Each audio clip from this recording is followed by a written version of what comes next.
Hello students, मैं शालिनी आपकी biology educator. आज आप सभी के लिए एक बहुत ही इंपॉर्टेंट टॉपिक लेकर आई हूँ, लैंगिक जनन का, यानी सेक्सुअल रिप्रोडक्शन का। अब आप सभी बोलोगे कि यहाँ पर ये जो लैंगिक जनन का टॉपिक है वो मैं क्यों लेकर आई हूँ। आप सभी को पता होना चाहिए, आप अगर नीट एग्जाम की तैयारी कर रहे हो और आपके बहुत सारे बेस ऐसे क्लियर नहीं है जो कि आपको उस चैप्टर को क्लियर नहीं करवा पाएंगे, इसलिए सबसे पहले आपका ये बेस क्लियर होना बहुत ज्यादा जरूरी है। क्योंकि जो लैंगिक जनन के प्रोसेस है, आप देखोगे इसमें आपके दो चैप्टर आते हैं, पुष्पीय पादपों में लैंगिक जनन का और मानव जनन का। और ये दोनों जो यहाँ पर दोनों के दोनों जो टॉपिक है, ये जो चैप्टर है, इसमें सारी प्रोसेस सेम होती है।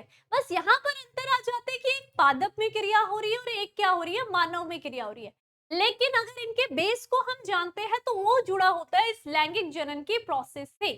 जब आपको लैंगिक जनन क्या होता है ये पता होगा, लैंगिक जनन की पूरी घटनाओं में क्या क्या होता है ये पता होगा, तब जाकर के आपके वो जो दो चैप्टर है, पुष्पीय पादपों में लैंगिक जनन का और मानव जनन का, ये बहुत ही बेहतरीन तरीके से क्लियर हो जाते हैं।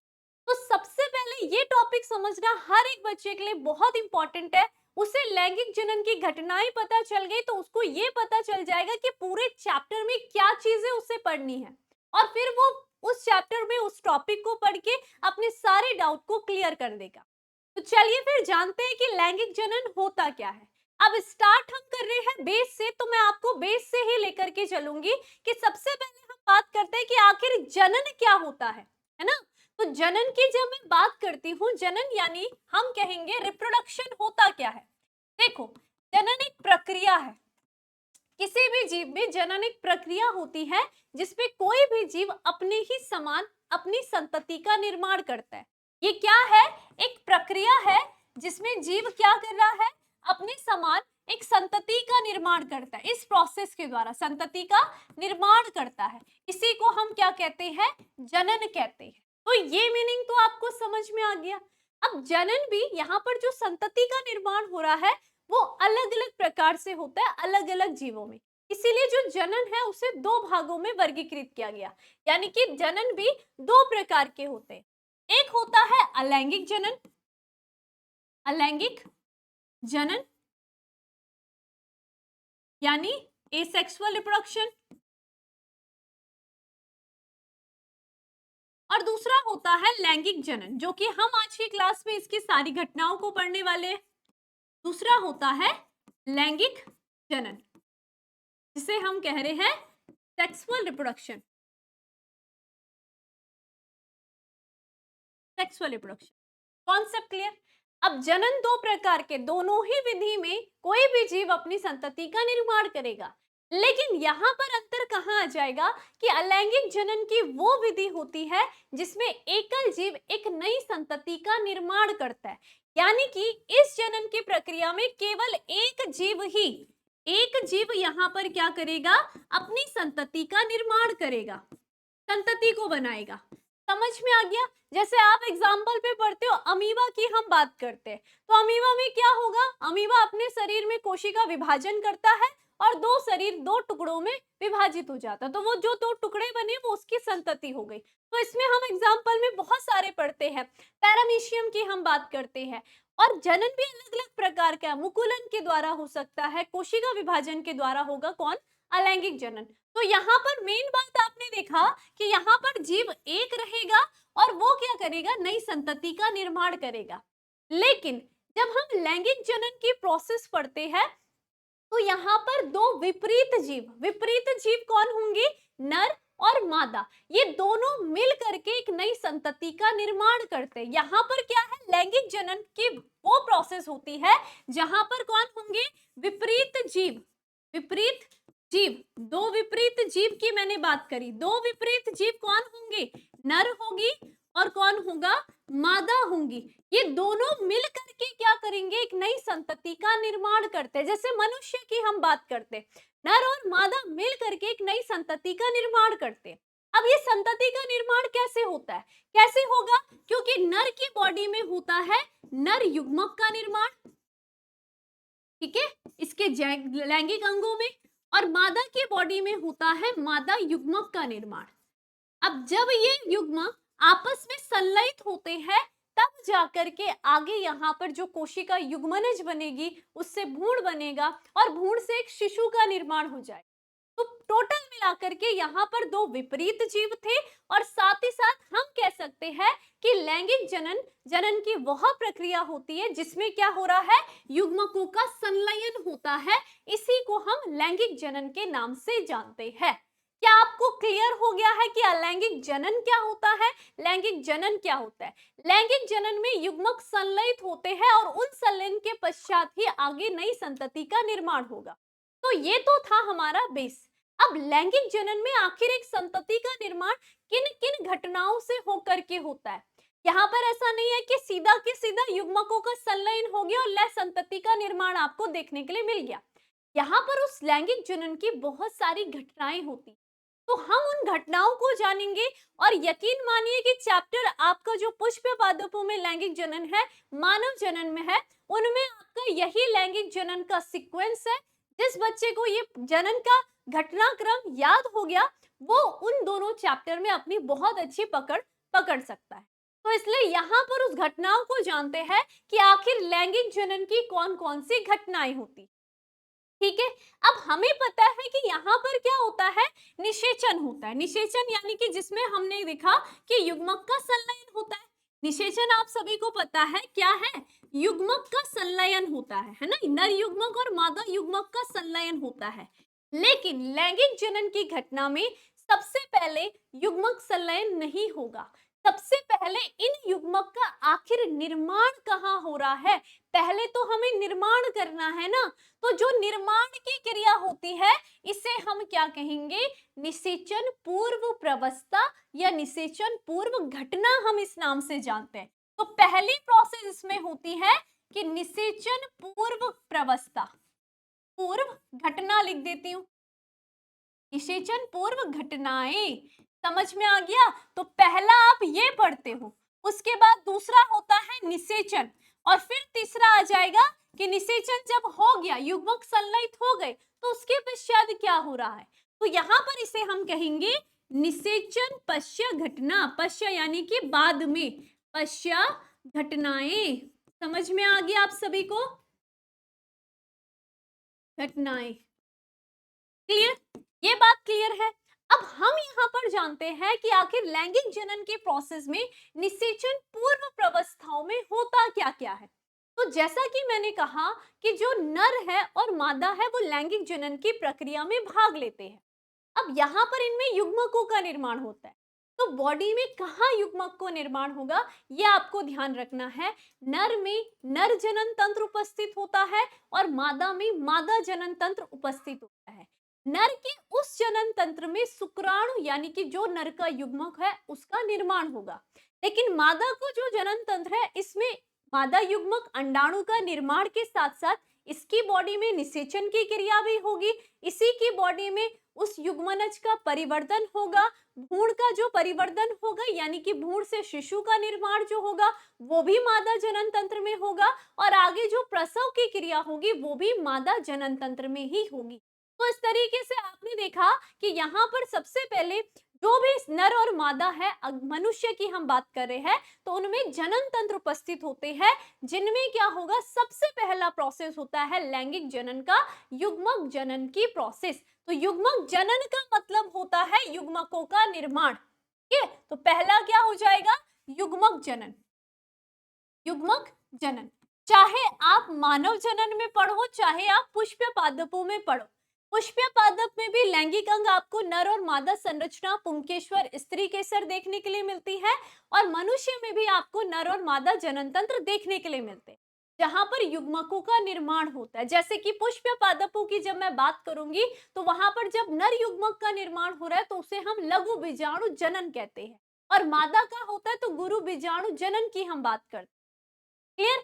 जबकि अगर मनुष्य की हम बात करेंगे तो इसमें नर युग्मक शुक्राणु होता है तो इसे हम शुक्राणु जनन कहेंगे, और मादा युग्मक अंडाणु होता है तो इसे हम अंडाणु जनन कहते हैं या अंड जनन हम कहते हैं।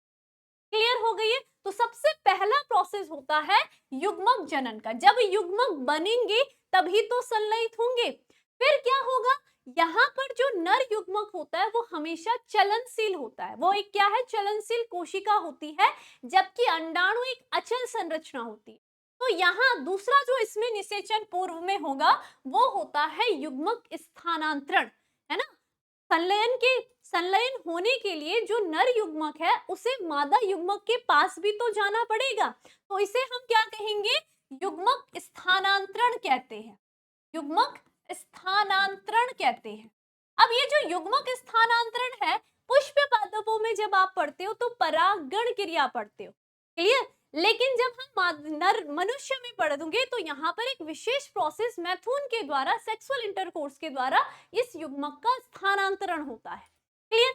उसके बाद क्या हो गया, अब जब नर युग्मक मादा युग्मक के समीप पहुंच गया है तो अब इनमें संलयन की क्रिया होगी, तो ये आ गया ना निषेचन, जिसे हम फर्टिलाइजेशन, यानी कि यहाँ पर युग्मक का संलयन हो गया, नर युग्मक मादा युग्मक से संलयित हो गया है।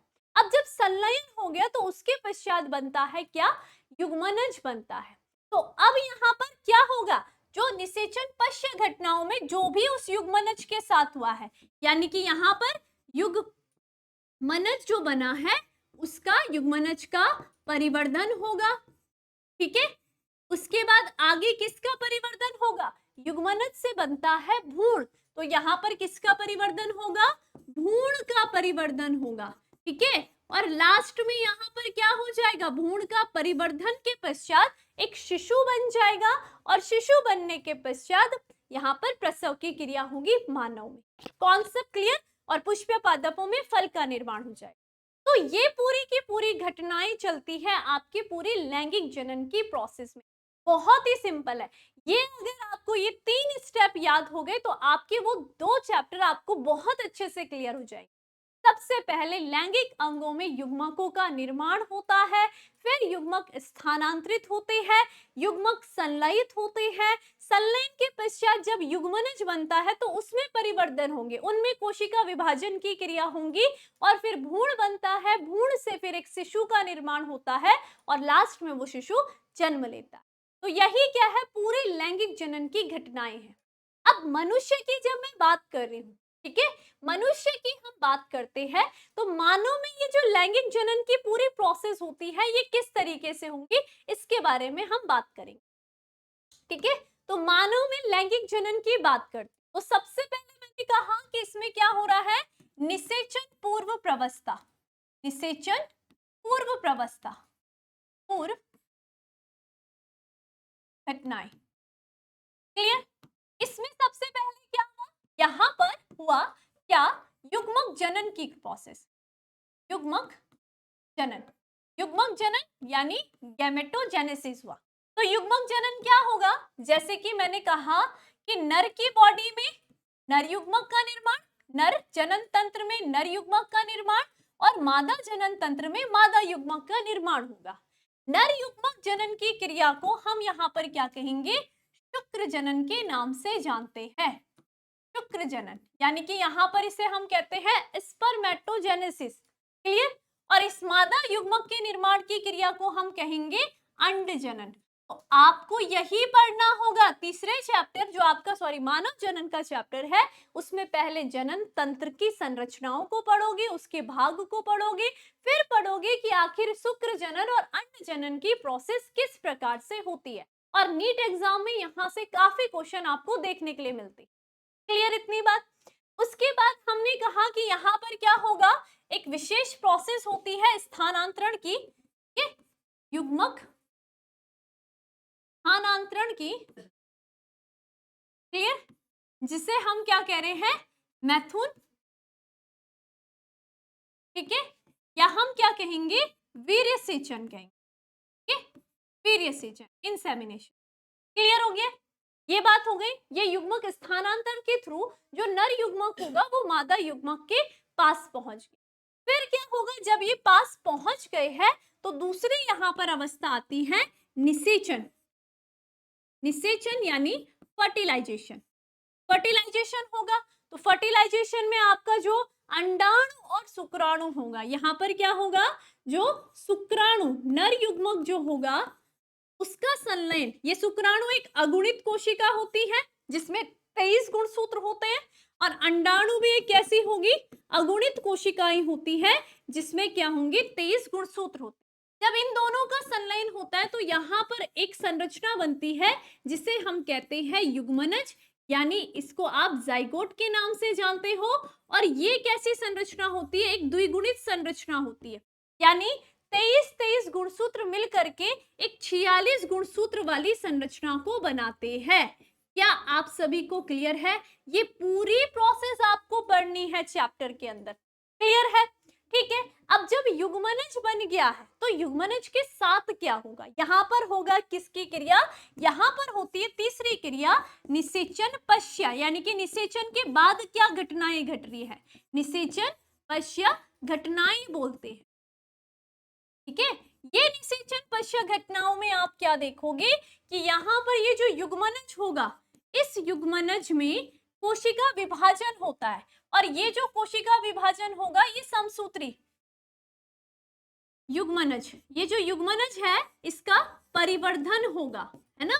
इसमें क्या होगा, कोशिका विभाजन होगा और कैसा होगा, समसूत्री विभाजन होगा। आप सभी को मैं बता दूं, हमारी बॉडी की सारी सेल्स द्विगुणित होती है, यानी कि हर सेल में 46 गुणसूत्र होता है, मात्र एक सेल को छोड़ करके जो कि होती है अंडाणु और शुक्राणु। ये सेल्स को छोड़ करके अंडाणु और शुक्राणु हमेशा अगुणित होते हैं, यानी कि इनमें 23 गुणसूत्र होते हैं। बाकी बॉडी की, किसी भी जीव की बॉडी की सारी सेल्स कैसी होंगी, द्विगुणित होती। कॉन्सेप्ट क्लियर रखना है। तो युग्मनज द्विगुणित है, इसका जब परिवर्तन होगा तो इससे किसका निर्माण होगा, भ्रूण का निर्माण होगा। और ये जो भ्रूण होगा ये मादा के गर्भाशय में अंतःरोपित हो जाएगा, क्योंकि अब वहां पर मादा के गर्भाशय में उसका क्या होगा, परिवर्धन होगा। और ये जो भ्रूण होगा ये किसमें बदलेगा, 9 महीने तक किसमें बदलेगा, ये शिशु में बदलेगा, इसमें अंगों का निर्माण होगा। तो फिर इसके बाद हम पढ़ते हैं भ्रूण का परिवर्धन। तो 9 महीने तक इसमें इसके आंख, हाथ सबका निर्माण हो जाएगा और ये किस संरचना में बदल जाता है, शिशु में। इसमें बदलेगा, शिशु में बदल जाएगा। और जब 9 महीने पूरे हो जाते हैं तो माता के ही गर्भाशय से नीचे कौन सी प्रोसेस होगी, प्रसव की प्रोसेस होगी। प्रसव के थ्रू ये जो शिशु होगा ये क्या हो जाएगा, बाहर आ जाता है। Concept clear? तो ये पूरा का पूरा आप मानव में लैंगिक जनन के बारे में पढ़ते हो। पूरा चैप्टर में आपको ये पढ़ना है, डिटेल में पढ़ना है, बहुत अच्छे तरीके से पढ़ना है। क्लियर हो गई? थोड़ा सा डायग्राम देख लेते हैं आपकी एनसीईआरटी की भी और साथ साथ कुछ और डायग्राम भी। सबसे पहले मैंने कहा मानव में होता है युग्मक जनन, युग्मक जनन। ठीक है, तो युग्मक जनन में आप देखोगे किसका निर्माण हो रहा है, शुक्राणु का निर्माण हो रहा है। कौन सी प्रोसेस से, शुक्र जनन प्रोसेस कहते हैं। अब ये भी ध्यान रखना है कि मानव में ये जो उसके युग्मक का निर्माण होता है उसमें वैसे आप पूरा डिटेल में पूरे लैंगिक जनन का, पूरे लैंगिक तंत्र यानी कि नर जनन तंत्र की संरचनाओं को पढ़ोगे। ठीक है, लेकिन मैं बता देती हूँ कि जो यहाँ पर शुक्राणु का निर्माण होता है वो मनुष्य के नर में इसका जो जनन तंत्र होता है उसका जो एक विशेष अंग होता है उसे हम कहते हैं वृषण। वृषण जो होगा इसमें यहाँ पर क्या होगा, नर युग्मक का निर्माण होता है। शुक्राणु का निर्माण इस प्राथमिक अंग में होता है।